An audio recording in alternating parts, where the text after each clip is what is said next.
Hello and welcome to my channel. My name is Sean, sometimes known as the Beast, and what I wanted to do was show 4 different albums. Technically it's all classed under the death metal umbrella, varying degrees of death metal or subgenres or however you want to call it. It's kind of inspired by a gig I went to on Saturday the 3rd of August I believe it was, in Newcastle, in a cracking little venue called the Lubber Fiend. The Mighty Coffin Mulch headlined, but prior to them there's 3 other bands on. Again, all technically classed as death metal, but varying degrees. The first band were a local band from Newcastle I believe, called Septic Wound, and they were just a furious, lots of spin kick, elbow fly, smash in the face type moshing going on, and the music suited that type of violent interaction from the crowd. You know, it was very much 1,000 mile an hour, blasting drums, pig squeal vocals. The guys all came out with the black hoodies on and the bandana face masks on, which, considering how warm it was in there, they must have been sweating the bollocks off. It's not something I would necessarily buy to listen to, but seeing the energy that they brought and that fed into the crowd, and consequently the crowd fed back to them, was absolutely, it was a joy to behold. Very, very young boys and girls in the pit though. There was no old timers like me. I think we would have got battered to bits. Done that, worn the t-shirt, had the teeth knocked out. Nah, no need to do it anymore. Next up was a band called Disengagement from Manchester. Again, very similar style of death metal. However, the vocals were more guttural, bit more of a hardcore edge. Again, the music itself was just pure ferocity. The riffs were killer. It was just a really good, sort of like the next level up from the first young lads. They were absolutely, the front man, I believe he's called Tom, he had the crowd in the palm of his hand within first 40 seconds of his first song. Really, really good live band. I do own one of the, I think they've only got the one cassette out. Solid release, so I'm looking forward to seeing where they go. Next up was the Mighty Suffering Rights. Now this was their first gig outside of Scotland. Suffering Rights are from Glasgow.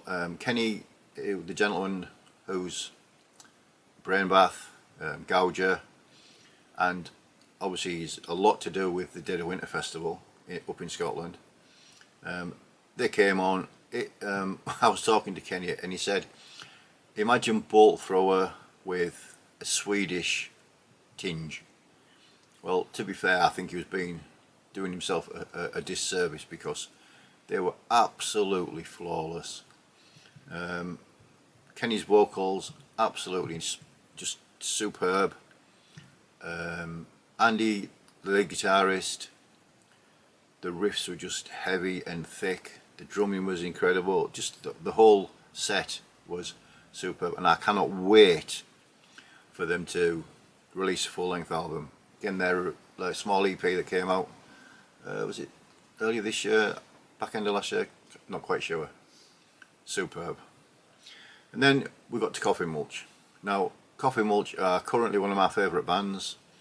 The ferocity, the energy, just the whole package of Coffin Mulch is something, it's a sight to behold. On vinyl, on CD, on cassette, they sound incredible. It's only when you see them live and you see the effort that Al puts into his performance and the whole, just almost like a punk energy. It's certainly not punk music, but it's just absolutely incredible visual spectacle to watch. And again, it was one of those things where the crowd were bouncing, and it was nice to see, you know, in a pretty small venue that probably doesn't get the recognition it deserves, or the advertisements it deserves. And again, that goes back to one of these things where we all love music. If you're watching this rubbish, then you love music. A lot of us like to go and see live bands, but there's that many small venues now that are closing because they aren't getting supported. So yes, by all means, support the support the bands, support the underground, go to the distros, buy all the stuff, go to Bandcamp, buy the stuff. But when you can, and I know it's not always easy, go to these small venues. The ticket price, I think it cost me £10 to watch 4 bands on Saturday night, which is, you know, it's pennies. Yeah, just the underground scene around the UK is massive, but we still need these small venues to, you know, to keep it going, so we can get a chance to see such an incredible evening's worth of metal for a tenner. Anyway, enough of that talking, and we'll get on to the records I wanted to show you. Well, one CD as well, actually. These 4 bands are all classed as death metal when you go on the Metal Encyclopedia. However, I picked 4 albums that I think are quite diverse in their approach towards death metal. So let's get cracked on. First up is Edge of Sanity and their album Purgatory Afterglow. Now this originally came out in 1994. This is their 4th full length. This was released on Century Media as a 30th anniversary edition. Dan Swano, or Swano, however you pronounce his name, everyone knows who he is in the metal scene. This is one of his projects, and full disclosure, I bought it just because of what it said, not actually on the hype sticker that came with the album, the hype sticker that was written on the plastic sleeve that was in the record shop. It said something along the lines of groundbreaking, Dan Swano at his best, and I was like, meh, I've heard of Edge of Sanity, I don't own anything by him, yeah, I'll give him a go. Now when I first played it, the very first track, I thought it was the wrong vinyl being put into the sleeve. Even though it was brand new, it was still sealed. It's got a very much 80s goth, I was going to say goth rock, but it's more like goth pop type of sound to it.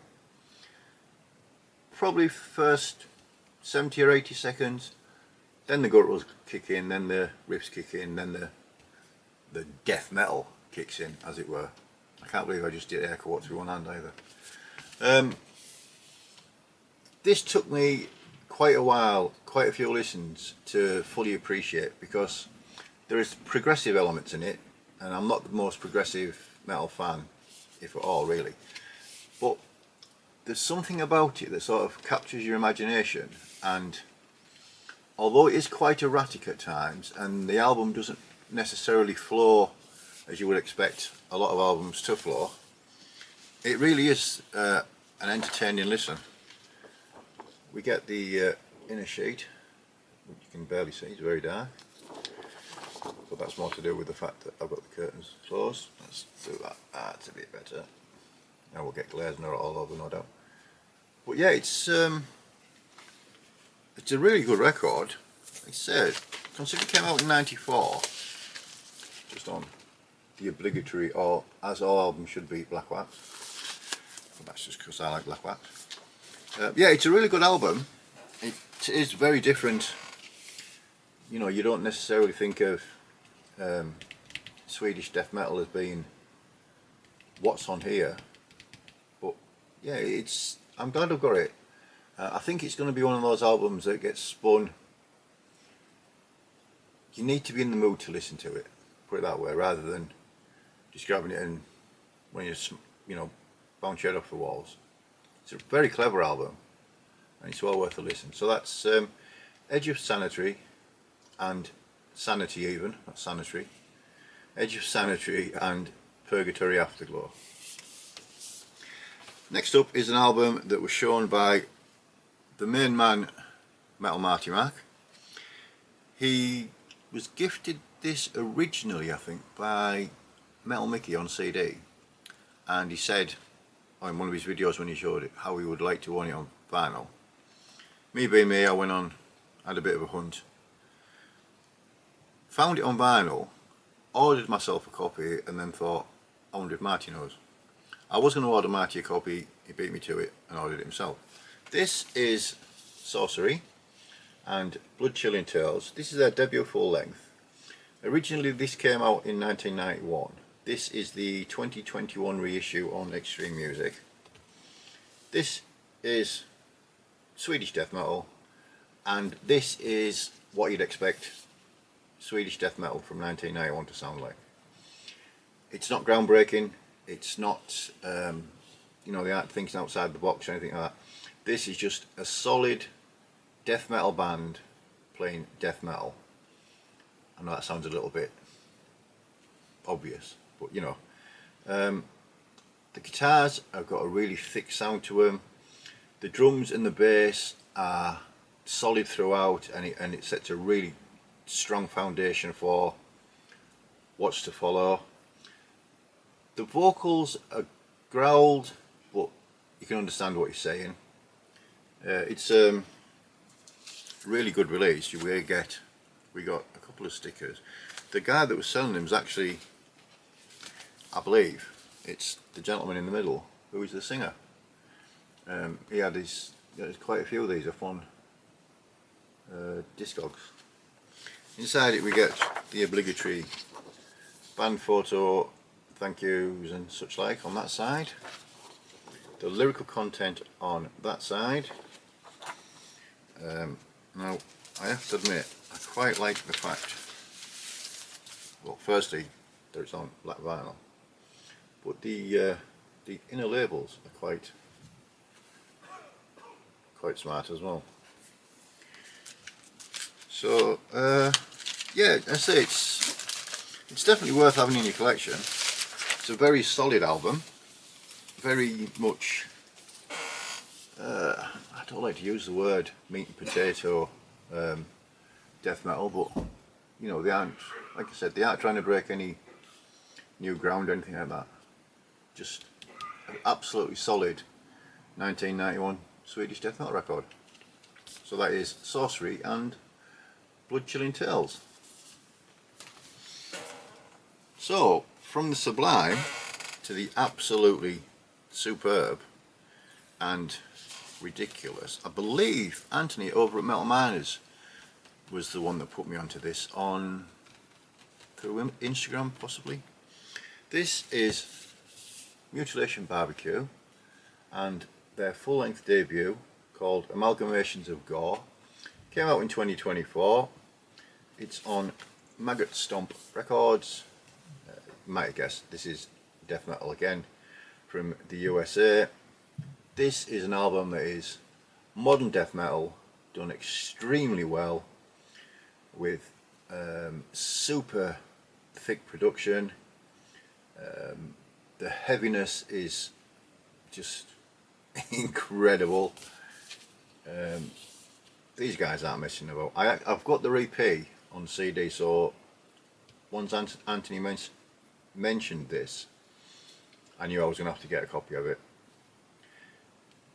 A little bit pricey when you throw in the postage, but it was something I needed to own. The vocals are guttural, which is no great surprise with modern death metal from America. The drumming is absolutely frenetic. It's just brilliant from start to finish. To be fair, the whole album is. If you're a fan of modern death metal and you haven't heard this yet, then I'd highly recommend you grab yourself a copy or download it or watch on YouTube or wherever. Superb. And the riffs are, they absolutely smash you to bits. You know, there's an energy to this that's just, it's not overwhelming, but it certainly leaves you with that, whew. I could only imagine seeing this live, and the spin kicks and flying elbows and stuff must be Even if you stood behind the bar serving, you'd probably get smashed in the face. It is that powerful. Really, really good release. If you're a fan of brutal death metal. Now, I'm saying brutal death metal. It's not over the top. You know, there's melody to it, and there is a groove to it, but it's certainly not. It's not shy and coming forwards. There's a in a sheet with a picture and thanks and such like. This side is the lyrics. Now, unfortunately, they didn't have this one on black vinyl. So, if you're watching this, Roger, please avert your eyes now because this is fucking horrendous. It's sort of like a smoky clear, blue, spunky, splattery shit stain of a vinyl. But I can negate the fact it looks like crap because it sounds fucking incredible. Pardoning my language.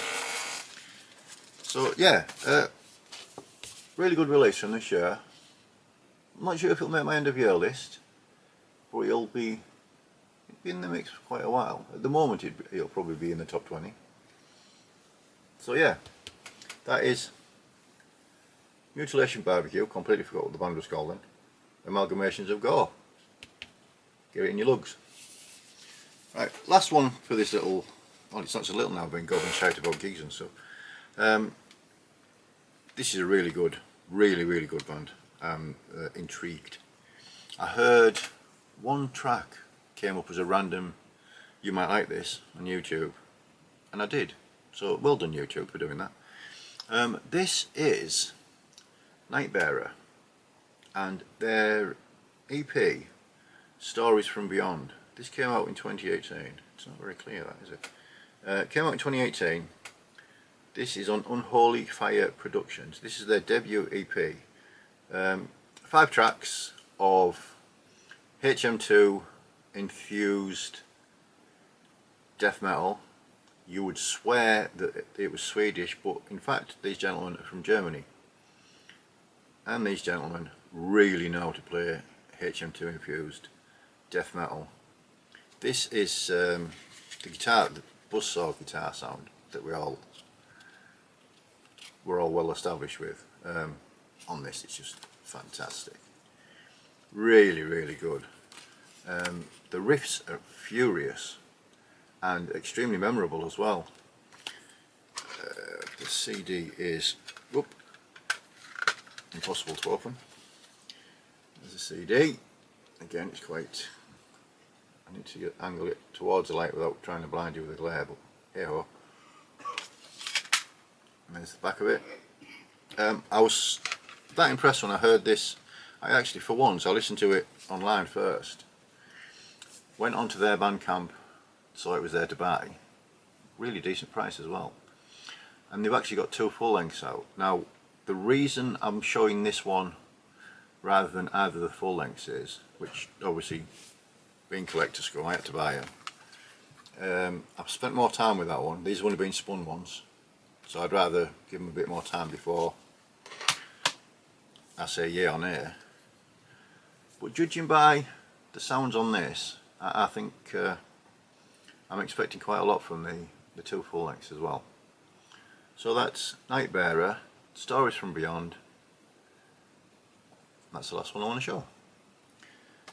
Sub count has settled out nicely again, over 350 now, so thank you very much to everybody that still subscribes. To all new subscribers, I hope you find something of entertainment or some bands that you've never heard of before. Any of these you'd like to talk about, please pop down into the comments. If you've got any views on the venue type thing that I mentioned earlier and the underground scene and stuff, again please drop in the comments.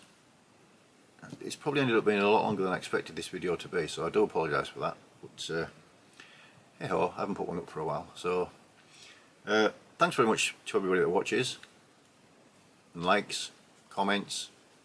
The interaction is always welcome, and look after each other, enjoy whatever music it is that you're listening to of all genres, and as always, until next time, cheers.